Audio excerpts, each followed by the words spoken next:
All right, so all you want is a good night's sleep, but when you lie down on your side, the side of your hip hurts or even your inner thigh hurts and you just lie awake feeling this gnawing sensation in your hips. You cannot sleep because your hips hurt side sleeping. In this video, I'm going to talk about why this happens. I'm going to talk about my own personal experience with it, and I'm going to explain to you how I solved the problem myself, and it didn't involve any drugs, surgery, pills, or whatever. It's simple. It's exercise that you can do at home. So watch through to the end of the video so you understand how to fix your hip pain while side sleeping. Before we jump into the exercise, I want to remind you not to get caught in RIPS, which is rest, ice, injections, pills, and surgery. We want to look at functional training. We want to train the muscles to be able to stabilize the body and move the bones of your body in a pain-free range of motion. Sleeping on your side requires the muscles around your hips to maintain a balanced relationship that allows you to sleep without pain. If your hip muscles are too weak, which is often the case for people who spend all day sitting, then you will find that the muscles complain at night when you lie down on them, slightly stretch them, and ask them to relax further than they already have been doing all day long. This is all part of the idea of ATM, always think muscles. Getting caught up in medical diagnostic names like labral tears and arthritis and FAI or whatever will often lead you into a path of becoming a mental and physical victim, and then you get caught in RIPS. So remember to always think muscles, and if you need more information about this perspective, be sure to check the description box for some helpful links. Now let's talk about some exercises you can do if your hips hurt side sleeping. All right, so we're gonna lie down on your side on the floor, preferably with some sort of cushioning since your hips are probably really sore and achy when you lie down on the floor. Why do I know that? Because I've been there, done that. My hips used to hurt a lot. They would ache when I was lying down on my bed, and they would ache and just feel really whenever I lie down on a hard surface like an epoxy garage floor. So when you're doing this, use some sort of cushion to make this tolerable, and know that it will get better as you get your hips stronger. And just for the sake of proving that I can actually lie down on hard floor, I'm gonna do it without the mat. So I'm gonna lie down, you're gonna bring your knees towards your chest, you're gonna have your knees bent, and then you are going to be lifting the top leg up towards the ceiling, nice and slow and controlled. Right now I have about a 90-degree bend. This is roughly the position you would be in when you're sleeping on your side in bed. If you wanna use a pillow, you can. My arm makes an awesome pillow. So we're going to just go up and down, nice and slow, trying to control for any weird deviations. We don't want your leg to move in ways that you aren't deliberate about. It's just straight up like this, okay? Awesome. So you should feel the muscles right back here. So you can see the seam of my pant here. The muscles on the posterior side of the hip are back here. My glutes, my glute medius, right? My glute maximus are there. Just gonna keep going until I feel them get tired. Then I'm gonna switch sides so that my right side gets a little bit of rest. Go to my left, same deal, and gonna slowly come up, slowly come down. The slower you go, the harder this is, and the more fun you have, because hard work is fun. Okay, so you do this until this side gets tired. Around 5 to 15 repetitions, generally per set. And then you go back to the other side. You can do another set in that same position if you want. And then of course do the other side. The next variation of this exercise is to then open up into more hip extension. So now my thigh is in line with the rest of my torso, and I keep the knee bent and I'm still raising up and lowering down, trying to allow the knee to get as low to the floor as possible. When you first start doing this, you may find that you are super stuck. That's where I was. I would just get to here and be like, what the heck? Because this area just would not lengthen enough. These muscles couldn't function with length. They didn't have strength at length. So it's okay, but just know that you're aiming to be able to get the knee real close to the floor, even touching the floor once you get it real good and flexible, okay? So again, 5 to 15 repetitions, get some fatigue, and then you're gonna go ahead and switch to the other side.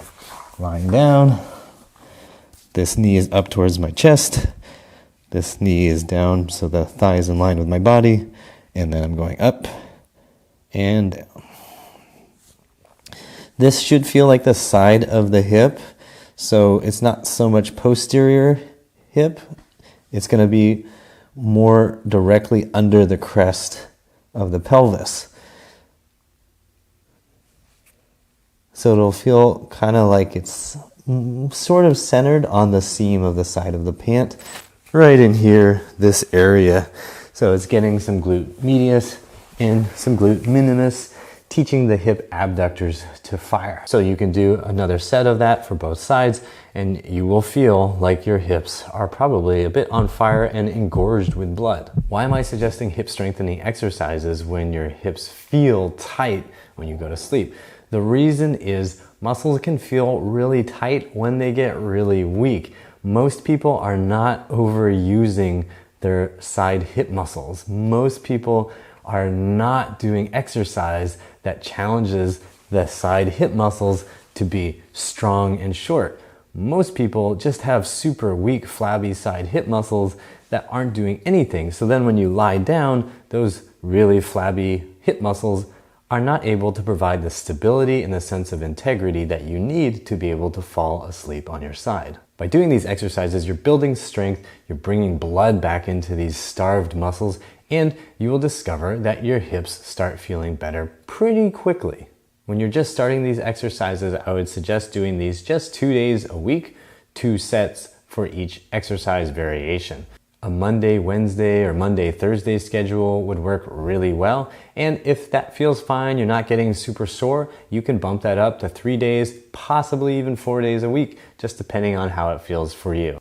The goal is to give enough training stimulus to your hip muscles without getting yourself crazy sore. When you're a total beginner, it's very likely you're gonna get pretty sore, so you wanna just ease yourself into it. If you need resources to help you understand why muscle soreness happens and what you can do about it, be sure to check the description box for helpful links. Now, what about inner thigh discomfort when you're sleeping on your side?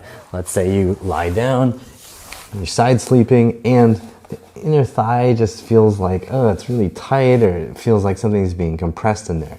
There's a thing you can do for that too. So this hip exercise starts in the same position. We're just gonna take the top leg, plant the foot down. Hand is just gonna be here to help us stabilize. This leg, you're going to lift up towards the ceiling. This should feel like you're using the muscles of the inner thigh to create what's called adduction, hip adduction, pulling the thigh bone towards the midline. You can adjust your angle a little bit. So if I face up a little bit more, I might feel a little bit more of the adductor engagement.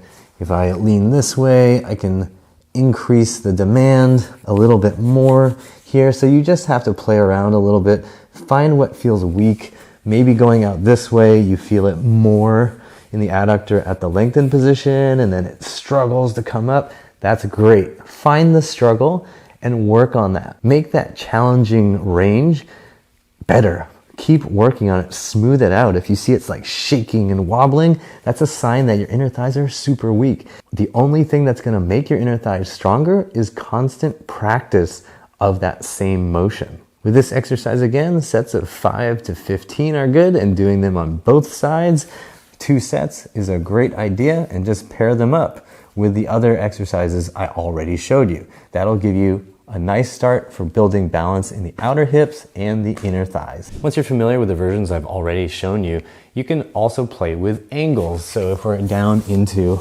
this first exercise, I've shown you being in a 90-degree bend, I've shown you being in hip extension, and you can also start playing with intermediate angles to give yourself challenge in those different positions. So you can go here in that mid zone, you can go here in the mid zone. You can even pull your knee up way up towards your face because you sleep like a really weird human being who likes to pretend they are stuck in the womb again.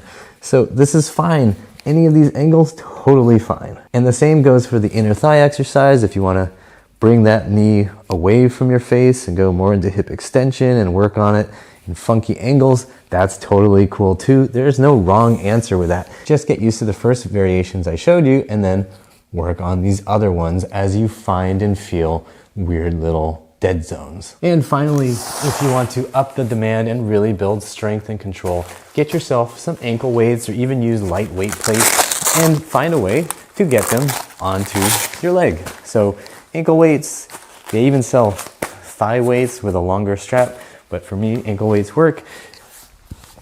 Lie down, do the exact same exercise, just like so.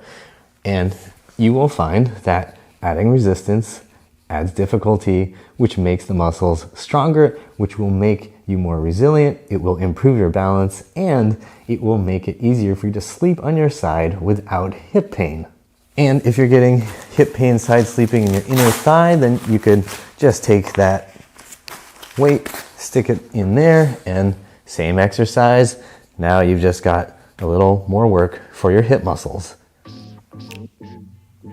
These couple exercises I've shown you will really help you if you've got hip pain while side sleeping.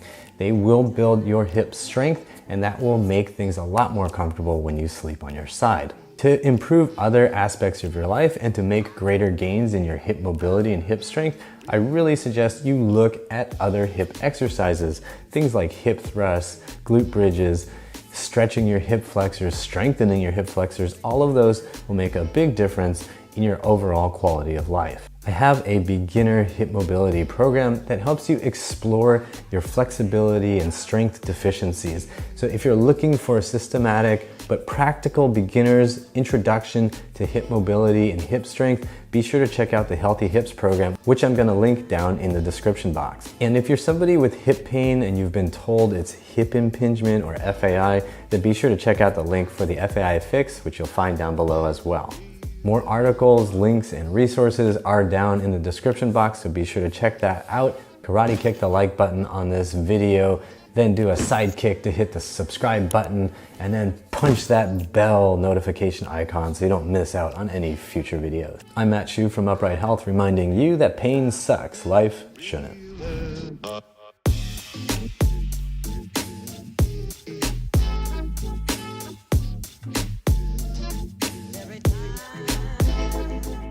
If you don't like being stuck in kyphosis or in this hunchback position, and you feel like every time you try to get out of it, you just get pulled right back into it, you might need to stretch out the muscles of the front of your body here.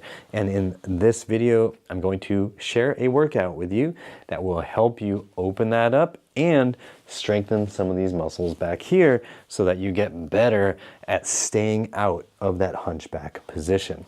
This workout is part of many of my online programs, including the Hunchback Fix, the Back Pain Fix, and the Shoulder Fix.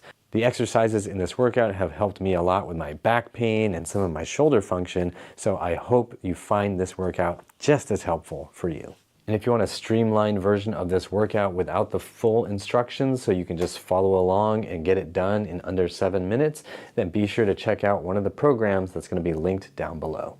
And before I forget, let me know what brought you to this video. Are you struggling with back pain? Do you have really bad posture? Are your shoulders not feeling good? Drop me a comment down below and let me know.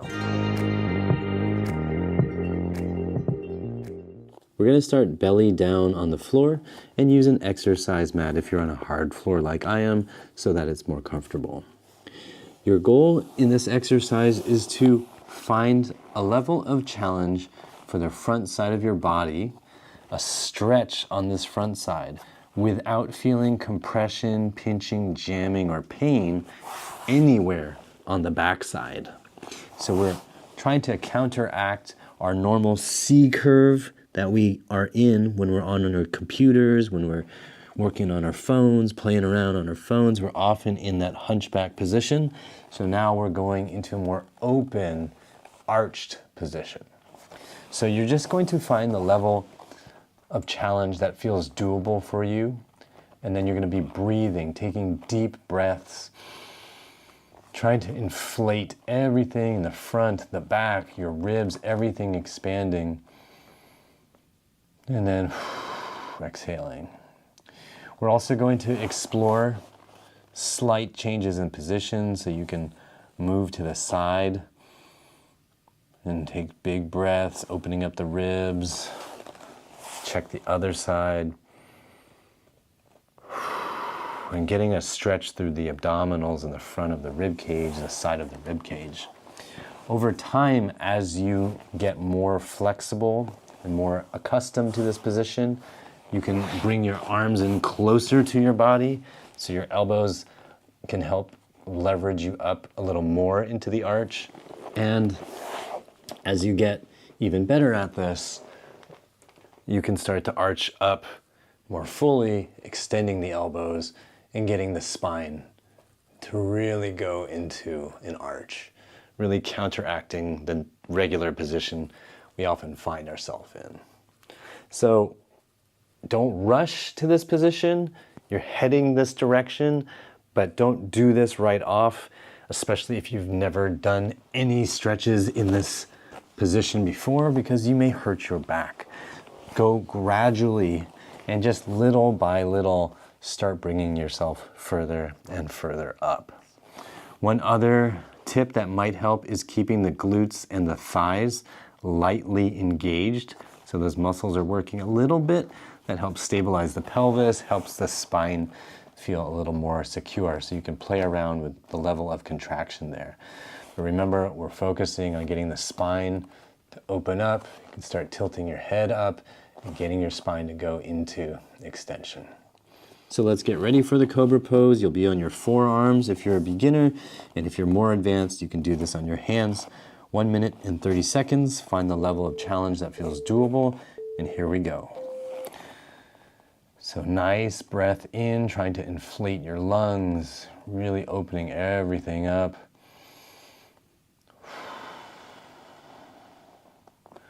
You want to focus on feeling the front of your body opening up.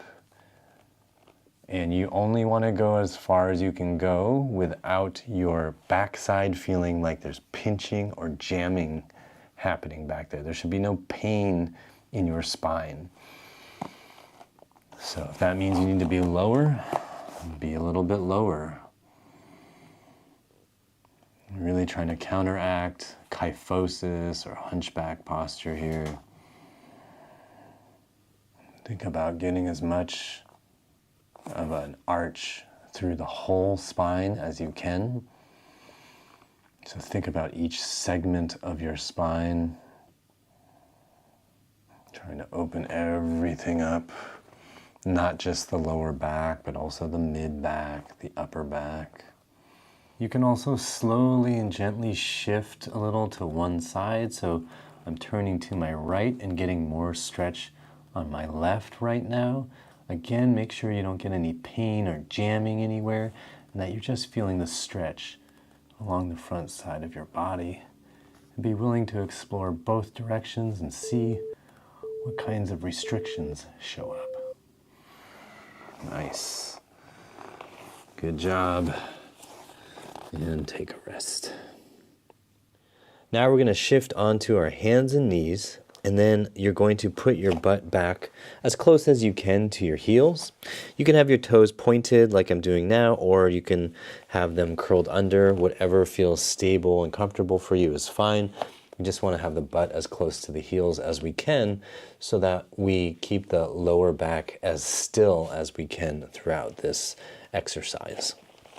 So we're going to be on the hands here, or if you'd like, you can also be on your elbows. But the idea is to keep the chin a little bit tucked and then pull the back of the head up and away towards the ceiling here, so your face is moving away from the floor.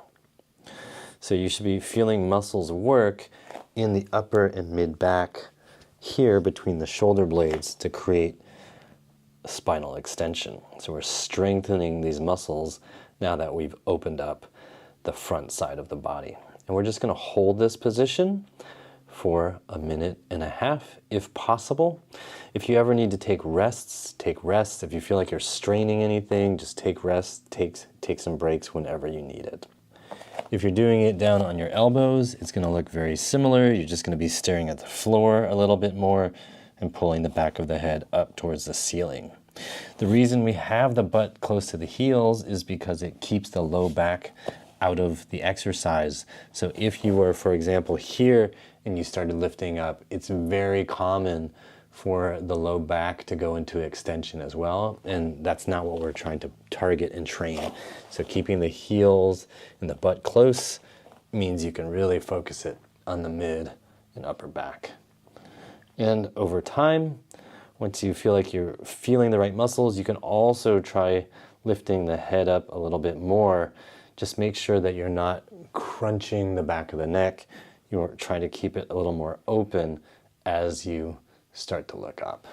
If that's a little more advanced, something for you to play with once you feel like you've got the regular exercise, this kneeling Sphinx exercise, mastered.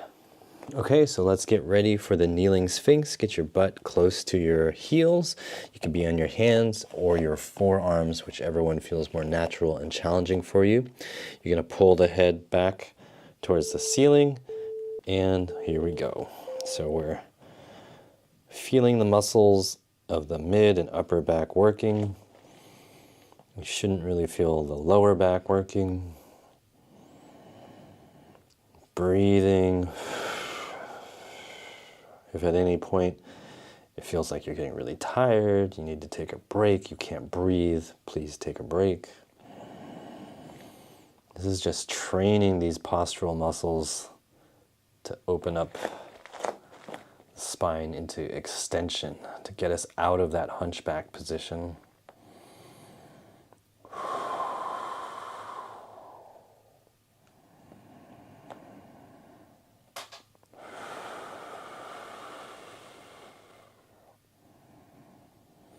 If you want to do this on your forearms, you can. It'll make your head effectively heavier.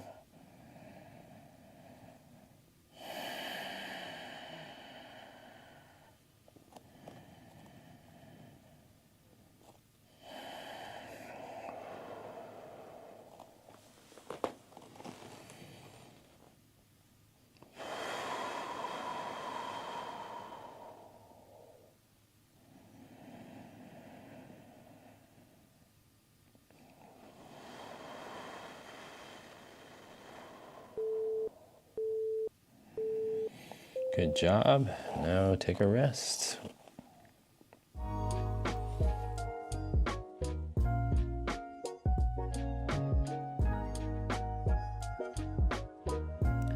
All right, let's do another round of the Cobra stretch for 1.5 minutes. So find the position that feels good for you, and here we go. Hopefully this time you're going just a little bit further into it.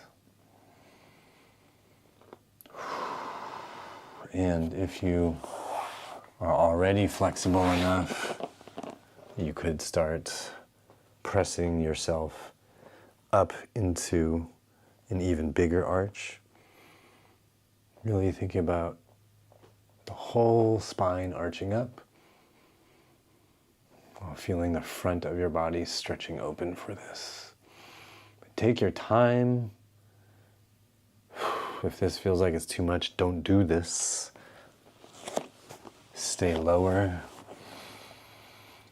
If you find that it's too hard to press with your arms as you're transitioning into this position, you can also use yoga blocks under your forearms and elbows to help elevate your arms, and that'll give you more of a stretch, give you more elevation without a lot of extra effort.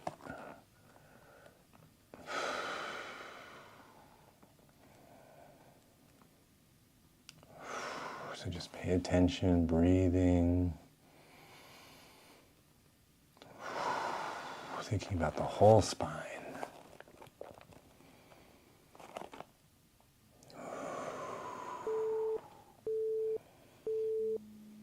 Good job. Go ahead and take a rest. Now let's get ready for the second round of the kneeling Sphinx. So we're going to have your butt close to your heels. I'm going to be on my forearms. You can be on your hands. And pull the head back And let's start. So, pulling the head back, feeling the back muscles working, upper and mid back muscles creating extension.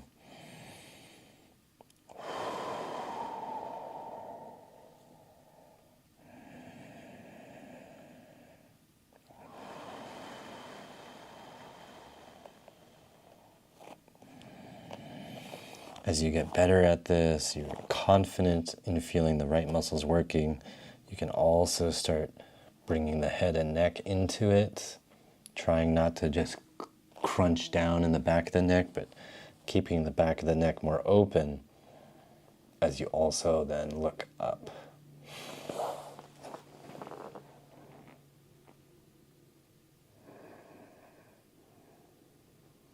Everything you learned during the Cobra stretch, you can carry that forward into this as well. You want to feel opening on the front side, not compression on the back side.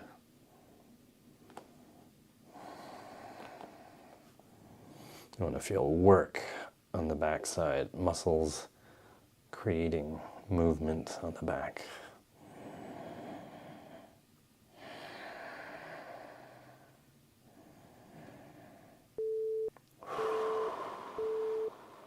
Good job.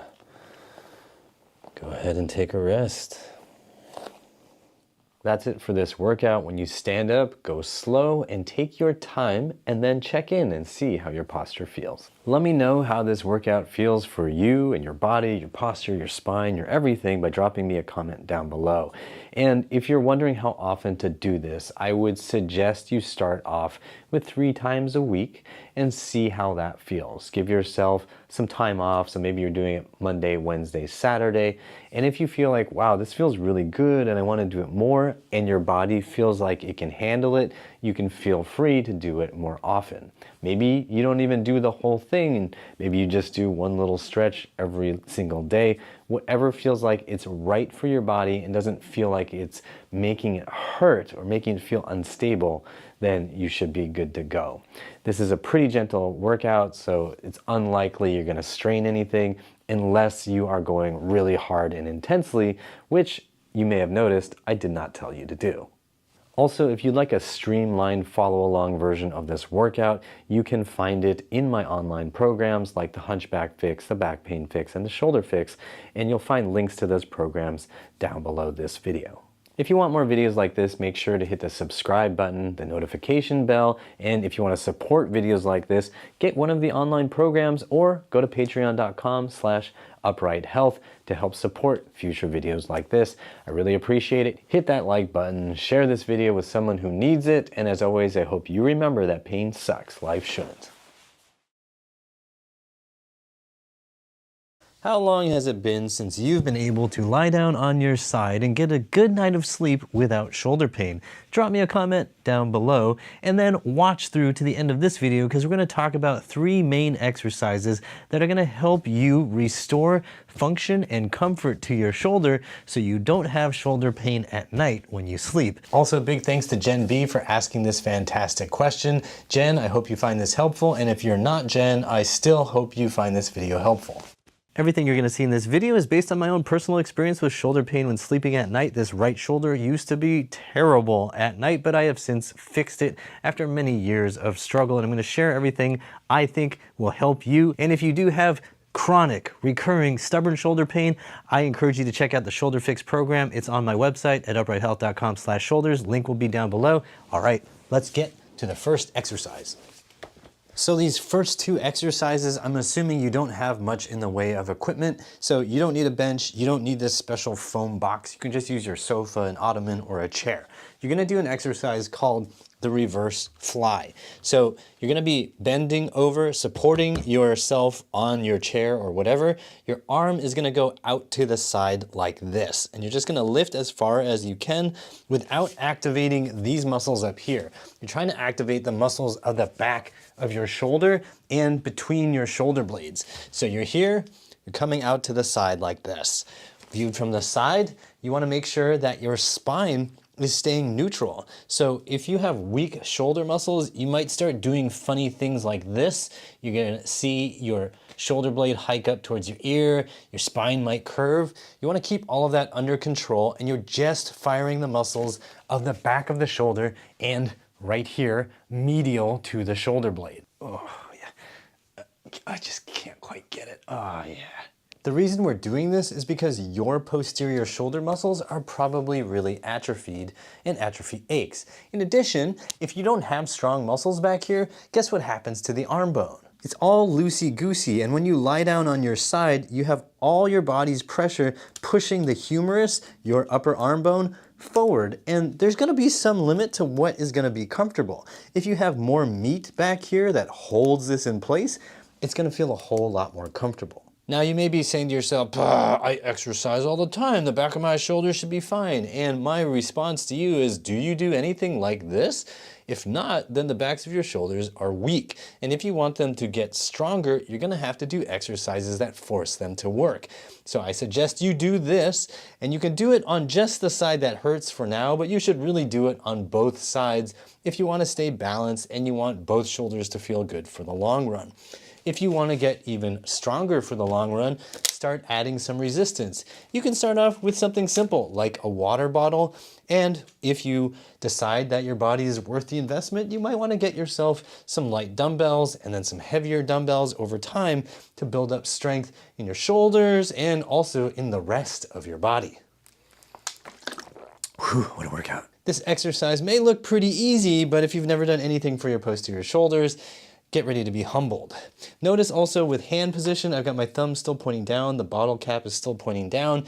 You can experiment in the future with having the thumb parallel to the floor or even having the thumb pointing up. You might find that something specific about your shoulder may like that better, but I suggest you start first with the thumb pointing down to really focus on getting the rear delts. And if for some reason being bent over and supporting yourself with one arm doesn't feel good, maybe you have vertigo or something like that, there are two regressions you can try. One is super simple with zero equipment, where you're just standing here and then you're pinching your shoulder blades together. Again, you're not shrugging up, you're just pinching the shoulder blades together in the back and relaxing together in the back and relaxing. So you're using your rhomboids and your middle traps to create scapular retraction.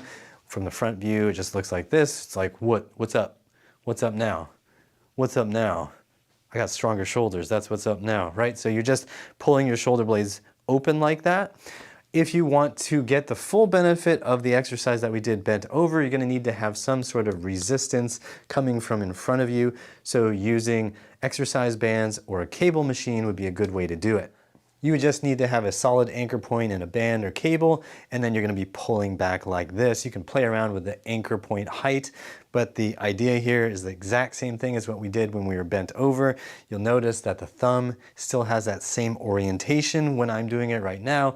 Again, you can feel free to play with that in the future, but I really suggest you first start with that thumb in this orientation. Depending on your setup and how impatient you are, you could do both sides at the same time, but I really suggest you do one side at a time right now so you can really learn the differences between your two sides and really focus on getting things nice and balanced. But if you're really impatient, yes, you can do two sides at once, but seriously, just do one side at a time. The next exercise is called bent over happy cat or one-armed goalpost or cactus arms or whatever. It's really just external rotation of the shoulder. So we're gonna be bent over. You're gonna have your elbow out to the side. Your hand's gonna be here, and then you're going to boop, like that. Okay, so we're just rotating, getting to that top position, hanging out there a little bit, and coming back. So I'm bent over, my spine's not doing anything. I'm just moving the arm like this, so we're getting external rotation at the shoulder. That's firing your infraspinatus, that's making it work, that's firing your teres minor, making it work to create that external rotation. You wanna hold on to a little bit of weight, like a little water bottle, to give your muscles a little more of a wake-up call. Hold it up at the top. When you feel ready, you can use a little bit of a heavier weight than just a water bottle. I wouldn't suggest starting with like 5 or 10 pounds. Start with something like 1 or 2 pounds and then gradually build it up. These muscles are generally not gonna be that strong unless you're a genetic freak. You're not gonna be able to just grab a 10-pound weight and do this really easily. Okay, let me show you the back view since that's what you're here for. You're just here, bent over, supporting yourself the same way we were, and coming up to that top position and back down. You're gonna do sets of around 10 to 20. We're looking for a higher rep range. Don't use a weight where you're like muscling it and trying to get 3. That's a really good way to injure your shoulder. Use a light weight if you're using any weight at all. And when you can get to 20 repetitions pretty easily, feel free to bump up the weight a little bit. And again, if you have any trouble being in that bent over position, you can use cables or bands to replicate it. So you could just be standing, have that band coming from an anchor point, and you're just doing that same happy cat rotation. Again, I would suggest doing this one arm at a time, but if you're a little, what's the word? Super duper impatient like me, then yeah, you could do it 2 hands at a time, but I really don't think this is as good. It's a great idea, especially if you have one shoulder that is more painful than the other one or weaker than the other one, to do this 1 arm at a time so you can really feel the difference. If you're going 2 hands at a time, you can really cheat and hide that weakness from yourself. Let's say my right one is the weak one, since historically that's definitely been the case. I go into it and I hit a sticking point. Well, I can use this other side to do it a little bit faster, a little bit harder, so this right side doesn't have to do as much. And then I'm fooling both my shoulders and myself, and then nobody wins. So just do it 1 arm at a time, okay? Deal? Okay, deal. And this third exercise is going to be a lot easier if you have a dumbbell handy, so I strongly encourage you at some point to invest in some adjustable dumbbells for your home, or get a gym membership at a gym that has a reasonable cost that you can afford, because it's going to be totally worth it for you to have access to weight, because weights are what make you stronger. All right, so you're going to be here. You're going to be in that same bent over position, and we're going to be lifting the elbow up and out to the side like this. So if you view this from the top, my arm is coming out to the side. There's roughly a 90-degree angle between my humerus, the arm bone, and my body. So I'm going here like that. I'm gonna go nice and slow and controlled. I'm pulling that shoulder blade back. I'm lifting the elbow high. What I'm not doing is using these muscles. So as I pull, I'm not going up towards my ear. I'm trying to keep that whole area calm. I'm trying to keep my spine stable and neutral. I'm not curling it. I'm not super arching it unintentionally. We're just going nice and slow and controlled with roughly a 90-degree angle between my torso and my arm. Just going here and there, okay? What are we doing here? We're strengthening those muscles in the back of the shoulder again. Also, you might be wondering why I'm not just doing this. This is a good exercise. I'm not saying this is a bad exercise, and when you buy those adjustable dumbbells or you go to the gym, you can do this, absolutely. But if we're trying to be really time efficient, I'm gonna be trying to get you to strengthen that rear delt as much as possible. And this position means your lat, the latissimus dorsus, this big fan muscle that comes all the way up to the front of your arm, your lat contributes to shoulder extension. Doing this motion, especially when the arm is next to the body, that's gonna strengthen the lat, and then the lat can actually pull the humerus forward, which is what we're trying to not do since you're sleeping and having trouble with pain in your shoulder already. It's shifting forward, we're trying to shift back. So this keeps the lat out of it, or more out of it, and gets the posterior shoulder muscles a little more isolated to work to help keep that shoulder joint in the right spot. So when you go to sleep, you've got these nice strong posterior shoulder muscles pulling the humerus into place. Everything feels good, and you're just sleeping like a baby. And if you don't want to be bent over, again, you could use bands or a cable and just be pulling that same way, keeping this angle nice and open, and making sure that you're not using your upper traps or your levator to crunch off like this, because this is not right. This is just not right. It doesn't feel right, just don't do this. And again, because this is a slightly awkward angle where you're using small shoulder muscles, I suggest you stick to using light weights. When you start off with something like 1 to 2 to 5 pounds, and as you increase the weight, make it small jumps, maybe 1 or 2 to maybe 5 pounds at a time, depending on how big you are and your genetics. But be conservative, because these tiny muscles, you can hurt if you strain them, and that's not gonna make sleeping any better. In terms of when to bump up the weight, if you can do 3 sets of 15 to 20 of these with really no trouble at all, then you can definitely bump up the weight by some increment that feels reasonable to you. If you bump up the weight and you feel like, oh man, and you can't even do 5, you bumped it up too far. The key here is to just listen to your body. If it feels like it's too much struggle and strain, it's probably too high. You want to be gradually increasing the challenge so that your body can safely acclimate to it. So when you're thinking about shoulder pain while sleeping on your side, it's important to ATM, always think muscles. Sure, you might be getting older, sure, your bones might be getting a little more brittle, but remember that muscles are responsible for movement. They're responsible for positioning. They are responsible for your comfort on a moment-by-moment basis. So make sure your muscles are strong enough to help you sleep well. With all the exercises I've shown you, you might be now wondering, how often should I do these? The answer is, for the first 2 exercises, I would suggest doing them every other day, and you can do them every day if it feels like it's right for your body. But when you first start, remember that slow is safe and fast is foolish. So start off with every other day. Just get those muscles used to actually doing a little bit of work. And if it feels fine with that pace, then just stick to that pace. If it feels like, maybe I'd feel a lot stronger doing this a little more, you can absolutely do that. With the last exercise, I suggest doing it twice a week with days of rest in between, so that might be Monday, Thursday, or Tuesday, Saturday.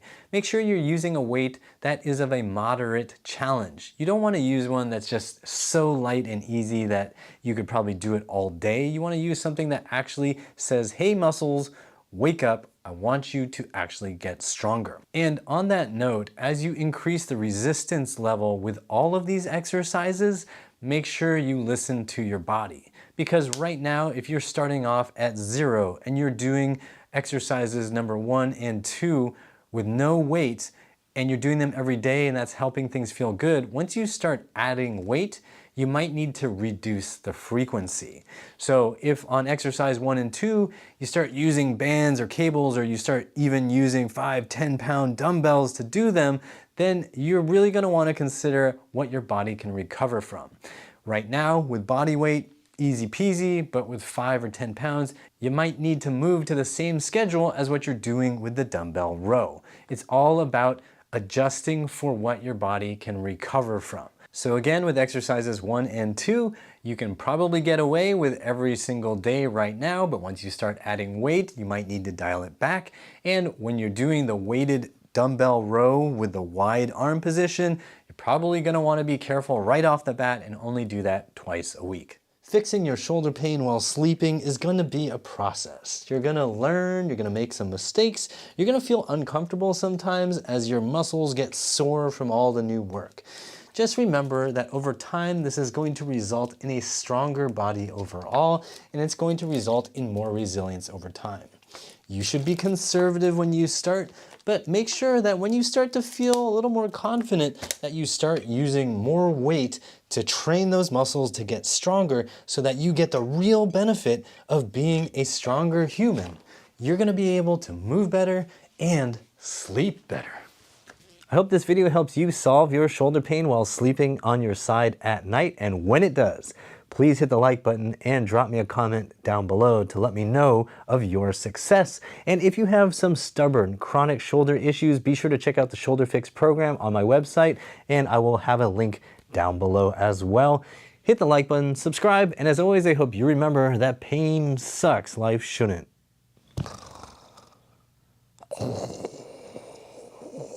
I got a great question from Elaine, who was watching my video on the Romanian deadlift, and she wants to know, what are you supposed to do with your head and neck position when you're doing this exercise? Because when I'm showing it on camera on YouTube here, a lot of times I'm turning my head. Sometimes you see me looking at the wall in front of me. Sometimes you see me doing it like this. So what is the right answer? Is there a right answer? We're gonna talk about it in this video. So if you're ready, let's get ready to think right, move right, and do the Romanian deadlift right.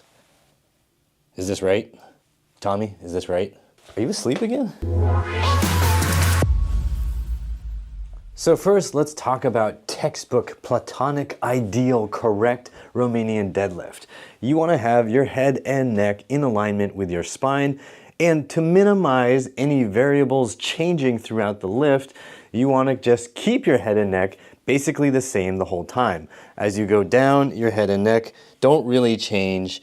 You go as far as you can go. You don't crane your head, you don't lift, you don't turn, whatever. You just keep it in this exact same position as you go up and down.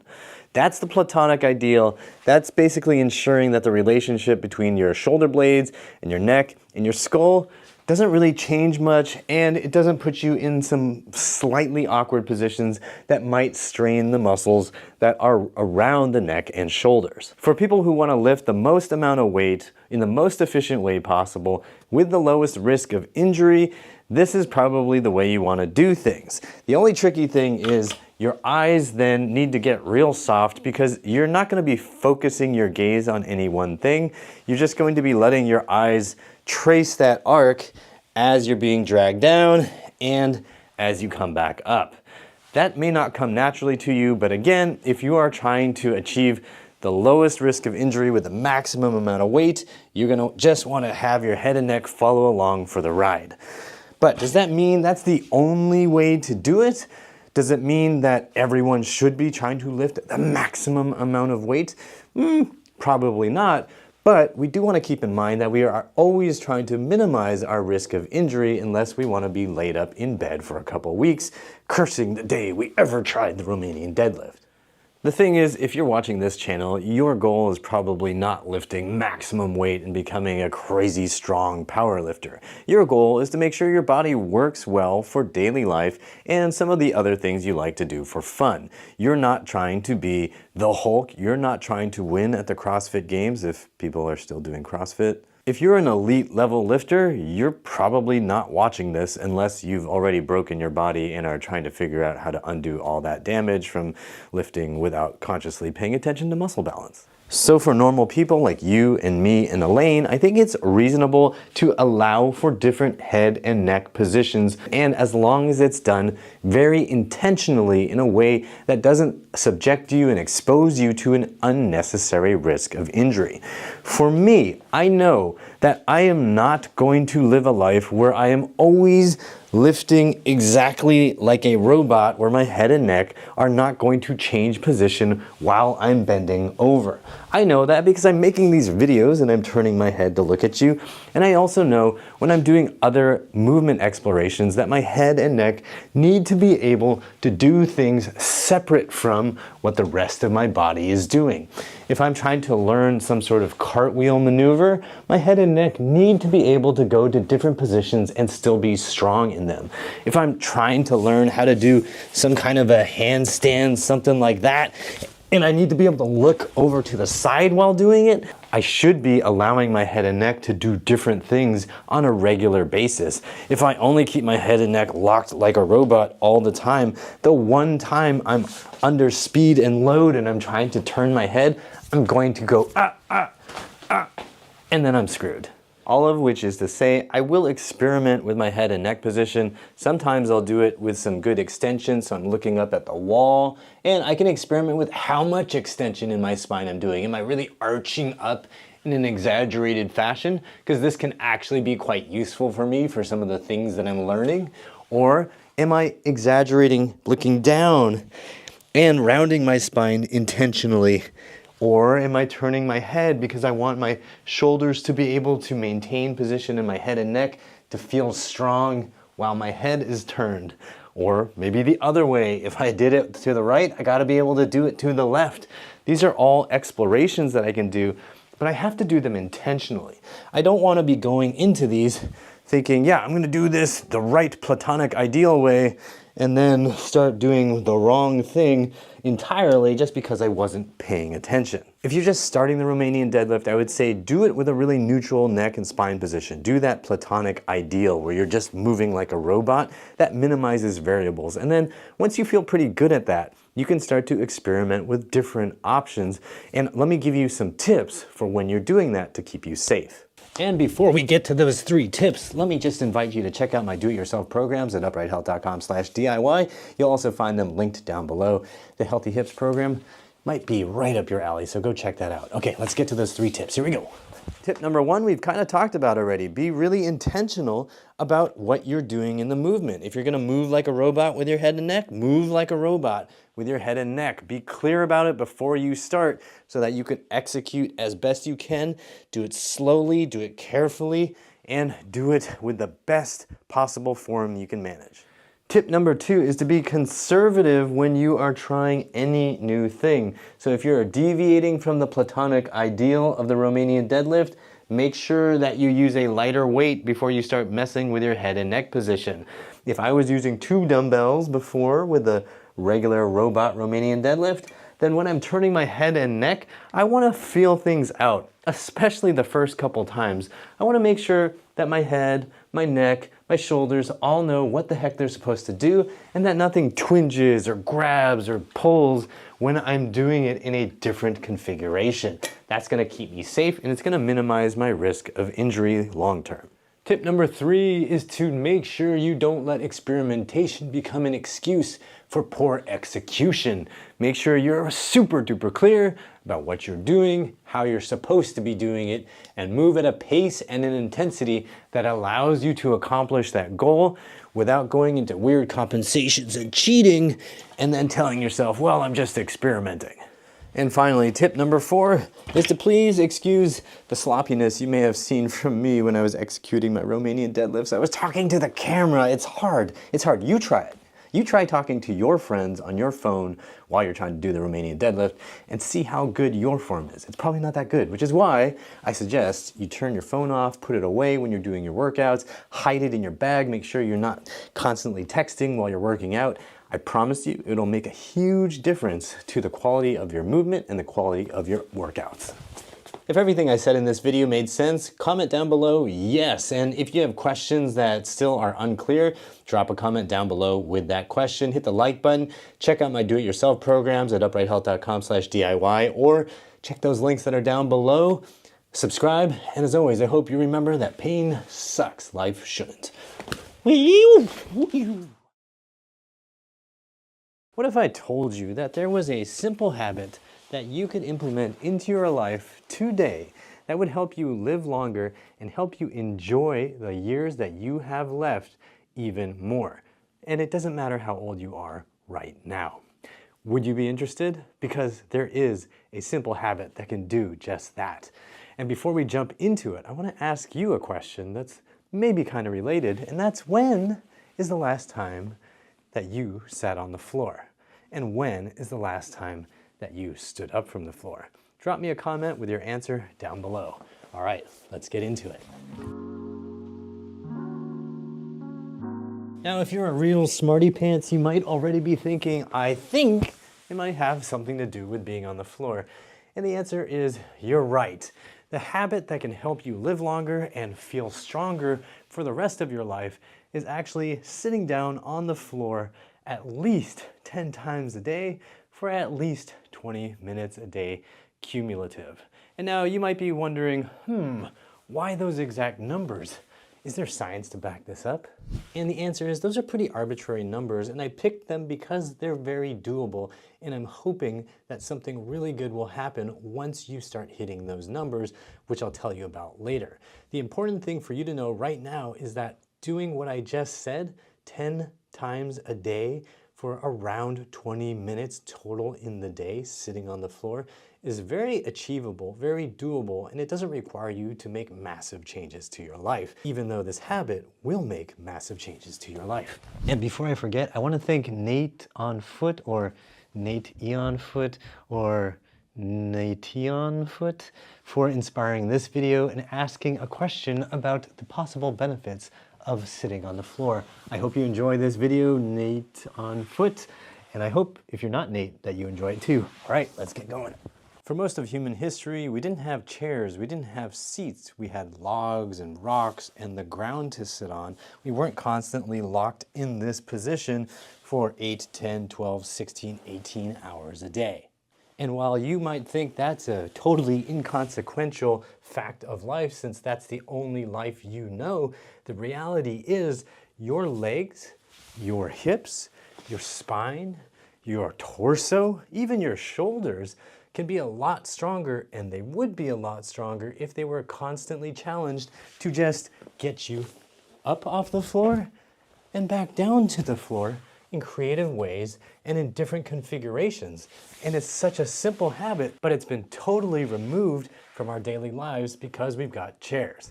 The more time you spend getting down to the floor and sitting on the floor in different configurations, the better your hips and your legs and your spine and everything else are gonna get at being in these positions. You're going to have more competence, you're gonna have more confidence. You're gonna be able to do this kind of stuff, and it's gonna save you from suffering and embarrassment. My own father in his 70s had completely lost the ability to get down to the floor and back up again. And one day, while he was walking to a noodle restaurant, he tripped and fell on the sidewalk. Once he was down on the floor like this, he was unable to right himself. And somebody had to call an ambulance to help get him up and pick him up off of the street because he had no way to move his body. He couldn't do a push-up, he couldn't roll, he couldn't figure out any sort of way to move his body back to a standing position. So if you know how to do it, if you maintain that ability, it's going to give you the confidence to move through life, and it's going to prevent situations like that, which could, in the worst case, actually be life-threatening. And for those of you who just can't accept a challenge or advice without some sort of research literature to back it up, there has been some research to suggest that the ability to stand up and sit down to the floor without using your hands is actually predictive of somebody living longer. And if you need to use assists, if you can't even do it, it's predicted of you dying a little bit earlier than the people who are able to get up on their own. And as far as I know, this was not done in some sort of Squid Game obstacle course with chopping blades that required you to sit down and stand up and avoid. So here's the challenge. Every day, you're gonna sit down to the floor 10 times, and you're gonna spend a cumulative 20 minutes sitting down on the floor. This is not that hard. You can do this in short bursts. Maybe in the morning you sit down to the ground, you get back up 2 or 3 times. Maybe on the last time you just spend 3 minutes staring at your phone while you doom scroll through Instagram and feel bad about yourself. Or even better idea is to watch that incredibly entertaining and educational YouTube channel, Upright Health. The guy never stops talking, so you'll easily spend 10 to 20 minutes down on the floor, and then when you're done, you get up, and your assignment is almost done for the day, because then you're just gonna need to stand up and sit down just a few more times. And look, I know the easiest path for you to take right now is to just dismiss me and say, well, that guy, he's too young to really understand anything. But look, I'm wearing a Radiohead t-shirt, and you know why? It's because Radiohead was what I was listening to growing up. You see this? It's a CD, and I bought this CD with my own money, and I lay on the floor listening to the CD thousands of times, feeling sad and miserable. Now I'm just sad and miserable because Radiohead is playing on the oldies radio stations. As if anybody's listening to radio. And when I was in my 20s, getting down to the floor was a creaky affair. My hips did not feel good, my knees did not feel good, my feet did not feel good, and sitting on the floor, I just felt awkward and stiff and unstable, and getting back up, I felt awkward and stiff and unstable. All of those things happened in my 20s because I allowed my body to atrophy based on well-intentioned medical advice.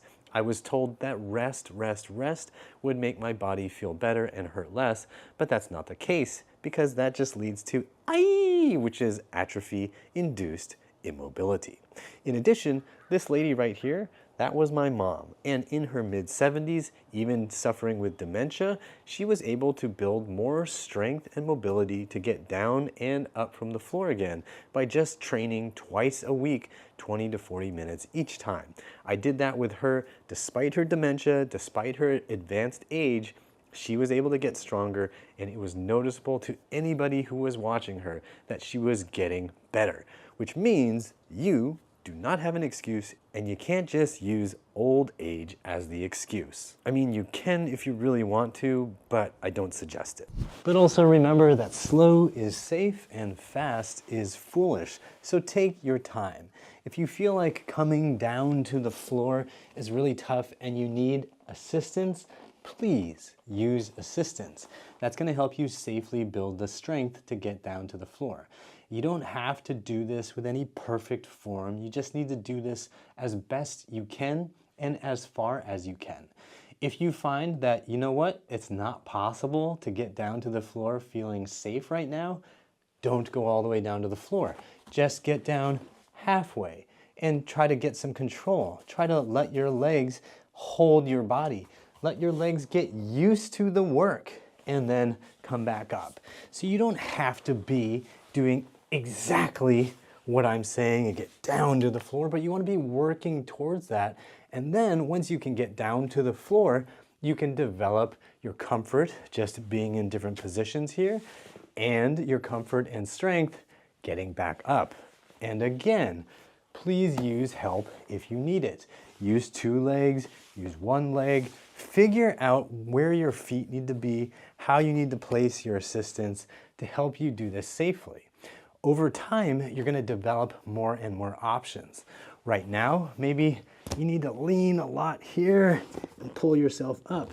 Over time, you might find, well, maybe I just need 1 hand here, 1 hand here, and my legs can do more.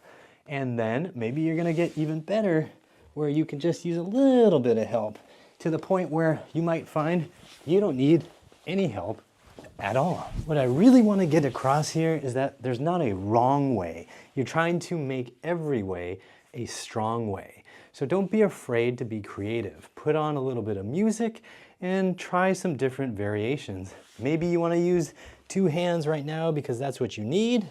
Maybe next week you're going to try 1 hand and see how that feels. Maybe in a month's time you're going to try going forward and up. Maybe the next month you'll try going back and up. Maybe you'll just try coming down to the floor and then standing up with just your feet. Who knows? Though the world is your oyster.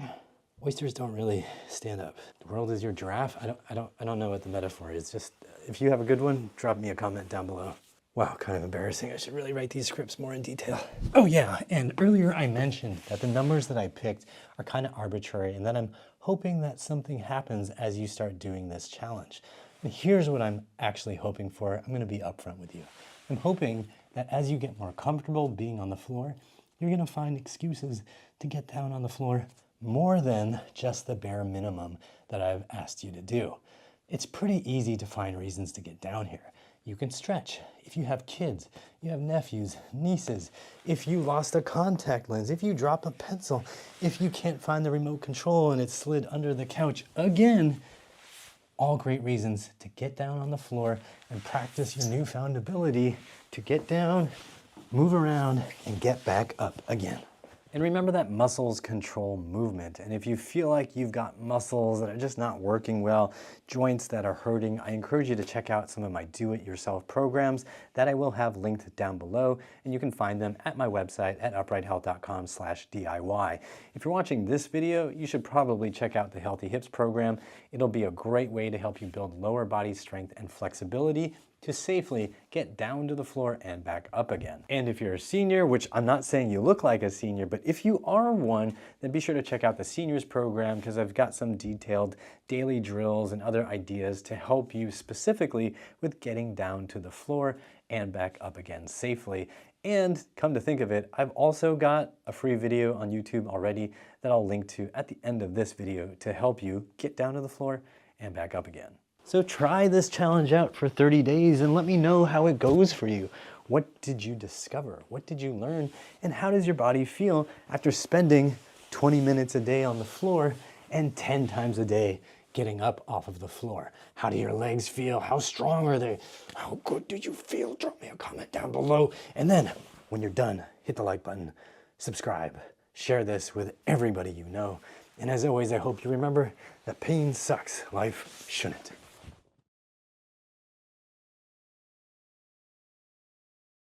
Yeah, I mean, like any other time in human history, if you were just sitting in a room talking to yourself, everyone would assume you're crazy and they wouldn't listen to you at all. I mean, rightfully so.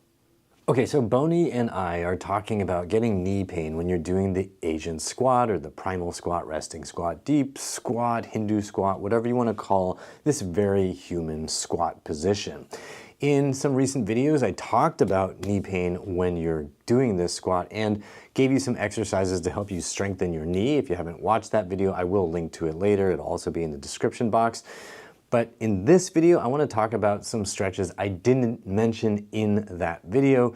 This video will cover some stretches for some really big muscles that we just didn't give them enough attention in a previous video. And by we, I mean me. That's right, don't lump me into this. So your hamstrings, they attach from the bottom and back of your pelvis down to below your knee. And how do I know they can cause you knee pain? Well, a couple reasons, and one is that it just happened to me the other day. I got knee pain while doing a deep squat. And before I forget, when's the last time you got knee pain when you were doing a deep Asian squat? Drop me a comment down below. Are you talking to two invisible people right now? Like I said, these are weird times. So here's what happened the other day. It all started the day before the other day. I did some hamstring strengthening exercises and really added some tension into my hamstrings.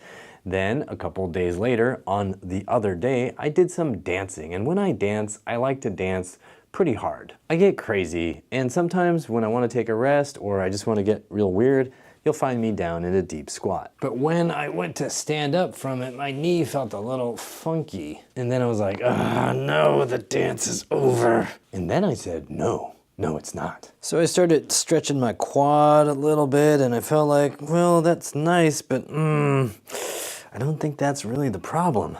And then I remembered there are some gigantic muscles called the hamstrings that are right there on the back of the thigh. So I tuned into them, got into a nice little stretch position and said, hallelujah, that's the ticket. How did you know that? Oh, sorry, I was thinking of something else. So I held on to that stretch for a nice long while, and when I felt like things were finally right on this right side, I got right back to grooving. It's really important to remember that the hamstrings cross the knee joint. They are the ones that control how the knee bends. And they attach both to the inside and outside edge of this lower leg. So if those muscles are pulling in a funny way, for example, if the outer hamstrings are pulling a little bit too much, it's going to add some torque that's going to be uncomfortable to the knee. You might feel that as pinching or compression on that outer hamstring attachment. You might also feel it on the front inside edge of the knee because it might feel like things are being twisted to the point of exploding because they kind of are. Ask me how I know about that specific sensation. So now let's talk about some hamstring stretches that'll help you get back to grooving and doing your nice deep Asian squat. How was that? This first stretch is one that I have mentioned in previous videos, but it really bears mentioning because it's so simple for you to do right where you are right now. If you've got a countertop, a chair, something stable that you can lean on, you're gonna keep your spine in a nice neutral position. What you don't wanna do is start bending it into a C to try to get your chest and shoulders lower. What you really wanna do is think about getting the whole upper body to come forward. So think about your belly button being drawn down. You can think about your hips shifting back a little bit as you do this, but there's some nuances here that we'll talk about. So the idea is you're hinging. You've got this point right here. This is the axis of rotation. Your whole pelvis is dumping forward. If you've got water in the bowl of your pelvis, you're dumping it all forward onto the floor, you sick, disgusting slob. So you're going into this position as your pelvis is tipping forward, your hamstrings are having to lengthen. Now, you want to keep the knees pretty straight. You don't have to really hyperextend them. If you're somebody who can, please do not hyperextend them. Keep a slight bend, if anything. If you're really stiff and tight, you're gonna notice that you can't really move much at all. So in that case, I would say, give yourself a tiny little knee bend as well and allow yourself to get a little deeper into position, and you're gonna feel tension down here. Now, as you're hanging out in this position, you can actually think about getting light in your hands. So you're using your hamstrings to maintain this position. Why? Because you want to build strength at every length. We're trying to get the hamstrings to lengthen into a position they're not used to and then work in that position. That helps your brain and your body feel comfortable in that position. You can also be shifting side to side to aim the stretch and the work into one leg more than the other. So right now, you can see I'm shifting over to the right. That's forcing this right side to work more. I'm gonna get a little more actually in my glute here. Depending on how much I bend my knee, I can aim the sensation a little more to the glute. If I straighten the knee, I get a little more in the hamstrings. I can shift side to side and just see what differences you notice in the two sides.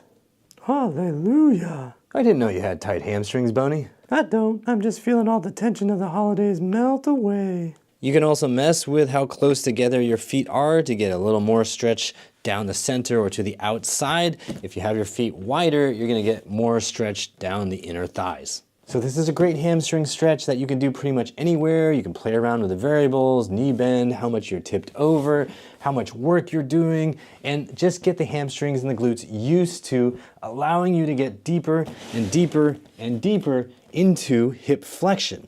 Now you might be wondering, well, why exactly do hamstrings help when we are trying to get deeper into a squat? Like this is a knee bent position, so why would doing any of this really help? And the answer is the hamstrings cross your hip joint and your knee joint. They are giant muscles and they're going to affect how comfortable you are once you get down there. Like we talked about earlier, if the hamstrings are pulling in a funky, imbalanced way, as you get down here, that is going to cause some issues potentially at the hip, like hamstrings can stop your hip from going into flexion, or by adding some torque and twisting and funkiness in the knee so that as you get down there, the hamstrings are starting to shorten up at this distal end, this end closer to the knee. As those are shortening and then twisting and pulling your tibia out like this, it's gonna get real uncomfortable. So having those hamstrings strong and long and coordinated and balanced with the other knee muscles is going to make everything feel a whole lot better. You can do this exercise throughout the day, 30 seconds to a minute, and just kind of get your hamstrings and your hips and even some of your knee muscles to get used to the position of getting a little bit lower and a little bit deeper into hip flexion. And that can really help you get comfort, strength, stability, flexibility for your deep Asian squat. Another hamstring stretch option you can use is a wide stance hinge. So now we're going real wide with our feet, as wide as is comfortable and safe for you. Please don't rip your groin to shreds. And you're going to just start folding over. If this doesn't look doable, use some help. Use something to help you balance so that you don't tear your groin, so you don't feel like something explodes in your groin, unless you want to feel something explode in your groin. And you're going to just keep going forward in your hinge, keeping the spine nice and straight as the pelvis tips forward. You're gonna feel stretch in the inner thighs and in the hamstrings. When you're doing this, you wanna make sure that the knees are staying pretty straight. Please do not hyperextend if you are one of those super bendy people. And in fact, if you're one of these super bendy people, you probably don't even need to be doing this stretch.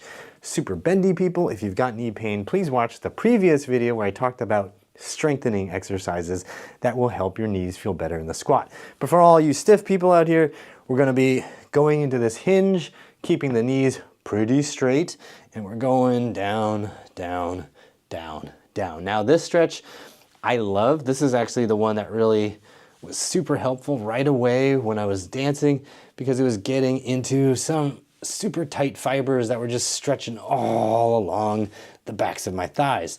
You play around with it, you can add a little knee bend, you can shift a little side to side, but we're really focusing on having this wide stance so that you can hit certain parts of the hamstrings that you wouldn't get from having a narrow stance. Also, you can play with the direction your toes are pointed. So rather than just having them straight forward, you can angle them out and do the exact same exercise, trying to find whatever little hidden spots of tension there are in your hamstrings. You can also adjust your upper body position. You can go side to side. If you have the flexibility already, which you probably don't since you're watching this video, you can get your hands down to the floor, walk around a little bit, find the spots that feel restricted. Holding the stretch for 30 seconds to a minute and a half, 2 minutes, or longer as you get the confidence is all good. Just make sure that you're paying attention to what your body is telling you and that the sensation stays in the hamstrings on this backside. You don't ever want to be pushing this so hard that when you're going deeper and deeper, you start to feel pinching and jamming in the front. This is the closing angle, this is the opening angle, and you want the sensation of a stretch to be pretty much on that opening angle. What's up, Boney? What's the deal with the boots? Isn't that cheating because they have a heel? Great question, Boney. The reason I'm wearing boots like this is because my feet are getting cold and I just like these boots. And no, they are not cheating because even though they look like normal dress boots with a heel, these are actually a fake heel. These are actually zero drop boots, so I'm not getting any extra heel lift to help me get into my deep Asian squat. My friend actually founded a company and has been making these boots for a number of years, and he sent me some for free, and I'm really enjoying wearing these nice, supple, delicious leather boots any chance I get. This sounds like a paid promotion. It's actually not a paid promotion, and my friend did not tell me, hey dude, you totally gotta review these and show these on your channel. After a recent trip to Japan where I was studying people doing the deep Asian squat in suits, I was really interested in getting a nice pair of leather shoes and a pair of leather boots, but I really didn't want something that was gonna crush and deform my feet.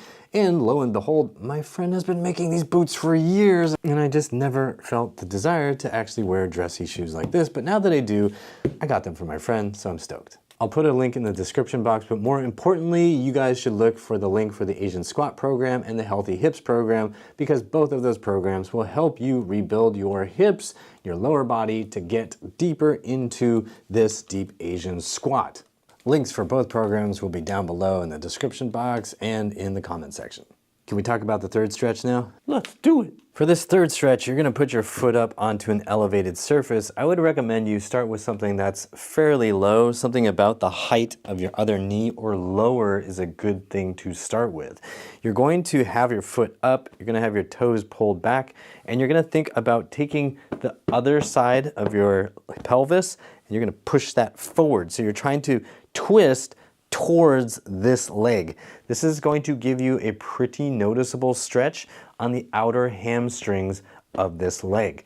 So the more you twist, the more pronounced that stretch gets.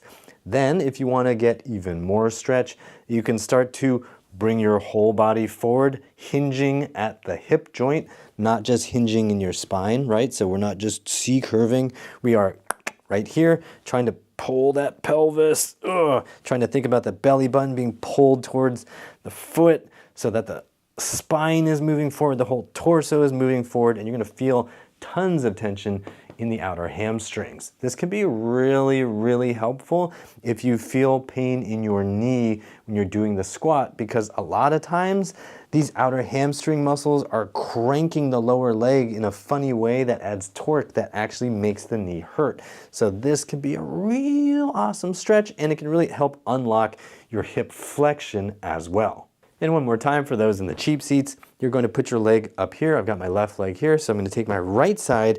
I'm going to think about bringing the right side across towards that left side, and then I'm going to be tilting forward if I can to get some stretch in the outer hamstrings on this left leg. If you're doing it on the right side, right leg is up, then you're taking that left side, bringing it across, really trying to get into that twist, making sure it's the pelvis closing in to really tension those outer hamstrings. You don't want it just to be about your upper body twisting. You want the whole thing to twist, and then you're gonna try to hinge a little deeper to get deeper into that stretch, and oh man, is it gonna feel good. Now you wanna hold this stretch for at least 30 seconds, maybe a minute, maybe 90 seconds, maybe even 2 minutes as you get more comfortable and familiar with the position. Again, just make sure that you're feeling the stretch in the hamstrings and not as jamming or pinching here. If anything feels too sharp to tolerate, don't waste your time dropping me a comment and asking, is it okay if it feels like I'm going to die? The answer is no. If something is pinching, jamming, or feels really, really bad, don't push it. Just don't push it. You don't need me to tell you that. Your body is telling you. So just start listening to your body. Ultimately, your goal here is to understand what messages your body is sending you. If your body is saying, ow, ow, ow, ow, please stop, and you keep going, well, what's gonna happen? You will get hurt. So just listen and remember that slow is safe and fast is foolish. This means when you're starting any new exercise that you take it slow, you take it conservatively, you pay real close attention, and you don't rush to get to the fastest, hardest, deepest version of the exercise. Just take your time and let your body adapt. And if you'd like a slightly more difficult and dynamic version of that stretch, you can stand next to something sturdy and stable like a wall or a chair or whatever furniture, and then you're gonna go into that hinge and you're gonna think about having that free side really try to crank down towards the floor. So that can give you another way to access the outer hamstrings. And if you don't rely on the support too much, you can also turn this into a bit of an exercise, a little strength exercise for those hamstrings. So you're just forcing those hamstrings to get long and strong in that deep position, and then you can come on out of it. You could do this for repetitions, you could do this for long holds, you can be creative about it. All of it is gonna be good. When you first start, just take your time, hold it there for 10, 20 seconds, and come on out. Or if you wanna get real sadistic and masochistic with it, I'm looking at you, Boney. You could do this for longer and longer holds, but just take your time. Again, remember, slow is safe and fast is foolish. If you are gonna do longer holds at that bottom position, another little fun option is to do little bits of twisting. So I'm bringing the free side of my pelvis up and back down. This is a hip airplane exercise. Teaching all your hip muscles, including your hamstrings, to figure out how to control the pelvis with that knee pretty straight and the pelvis allowed to rock back and forth like a fighter jet. And one final thing to note, whenever you're doing any kind of stretch, but particularly when you're doing hamstring and other hip stretches, it can be a really good idea to add external load to make the stretch more effective, because it helps lengthen the muscles and strengthen them in that lengthened position. So this is just a random weight thing that I made with parts from the hardware store to help strengthen my wrist, but it's gonna illustrate the point anyway.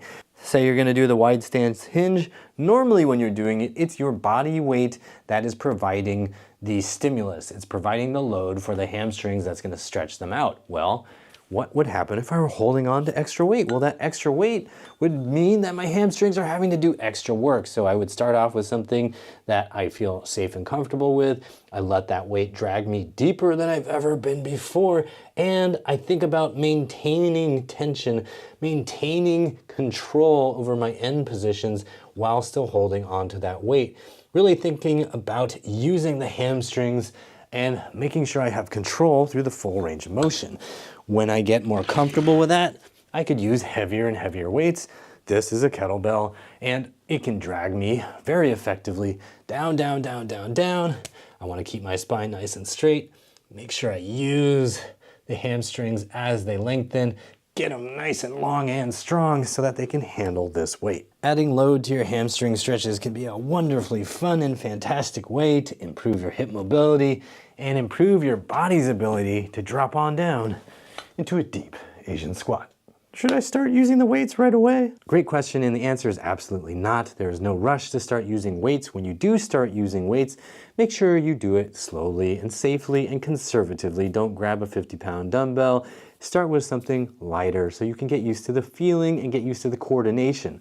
The goal here is to get better connected to your body so that you can understand the signals your body is giving you, and you get better at sending the right control signals to your body. While you could aggressively try to force your body into positions it's not ready for, I highly don't recommend it. Take your time and gradually build competence and confidence in positions that are getting you closer and closer and closer to your desired position. Give your body a chance to get more flexible, a little stronger day by day, week by week, and you will notice that, hey, the squat doesn't feel so bad.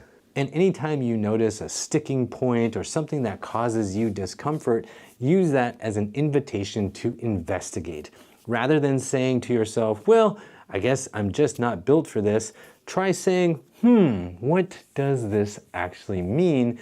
And what can I do for my body and with my body to make this less uncomfortable and perhaps make it feel good? Let me know which of these hamstring stretch options felt the best for you and your body. Just drop me a comment down below. If your goal is to be able to do a deep Asian squat, I highly recommend you check out all my free videos on YouTube and also check out my Asian squat program and the Healthy Hips programs on my website. I will have links to those programs down below. The Asian Squat program takes a lot of the content and principles that I share on YouTube for free and organizes them into a more easily digestible format so you're not just wandering around YouTube subject to whatever the algorithm decides to show you. It gives you a much more focused method of figuring out what to do, and it gives you some really simple, straightforward options for training your body and instilling some habits that'll help you get into a deep squat comfortably. The Healthy Hips program is a comprehensive approach to retraining your hips, not just for the Asian squat, but for living a really comfortable life and for getting rid of aches and pains in your hips and getting them more flexible and strong and all that good stuff. So if having truly strong, healthy hips is a goal of yours, be sure to check out the Healthy Hips program. If you found this video helpful, you'll probably like this content too. Hit the like button, subscribe, and as always, I hope you remember that pain sucks, life shouldn't.